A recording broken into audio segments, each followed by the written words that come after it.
So the search for the missing vessel has captured the world's attention.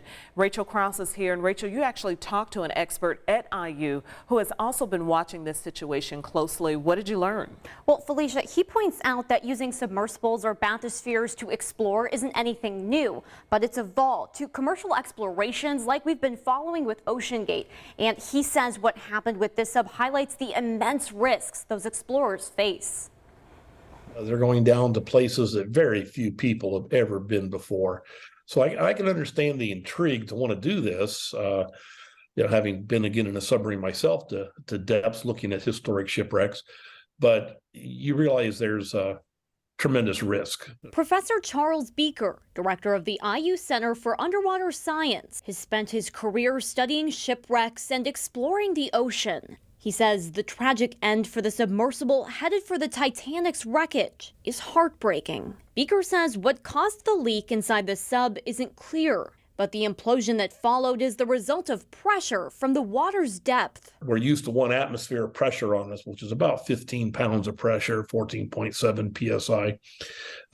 We go to 33 feet, and it's an additional atmosphere. Now we're talking Titanic. That's almost 400 times the pressure that we have here on surface. So, any airspace is going to be very compressed, very crushable. And not all subs are designed to handle the intense pressure where the Titanic sits. Submersibles come in various, I'd call it, depth ratings. And so this is a relatively shallow in that the ones that are going to 1,000 to 2,000 feet are nowhere near the type of capacity for pressure that are going down as deep as the 2.5 miles to reach the Titanic. While many held out hope that those inside were still alive, in the days following the submersible's drop in communications, Beaker says what occurred to those inside the vessel happened very quickly. If it did make this debris field, this would have imploded, and under probably at least 250 or more times our surface pressure, depending on what depth this occurred.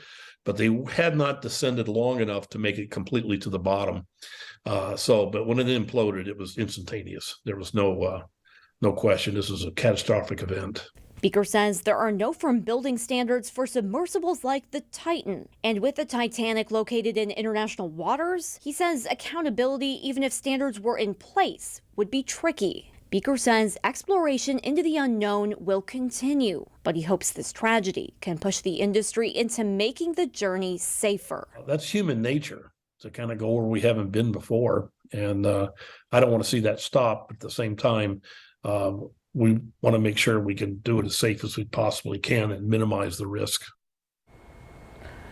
And Rachel, now that we know what exactly happened to the submersible and to those inside, what will happen next? Well, the remotely operated vehicles that located the debris from the sub will remain out on the scene, and they'll continue to gather information. And the Coast Guard says that determining exactly what happened will take time, but they say those vehicles, along with a vessel, will also be capable of recovering that wreckage. Okay. All right. Very sad event, but thank you for bringing us more information and context with it.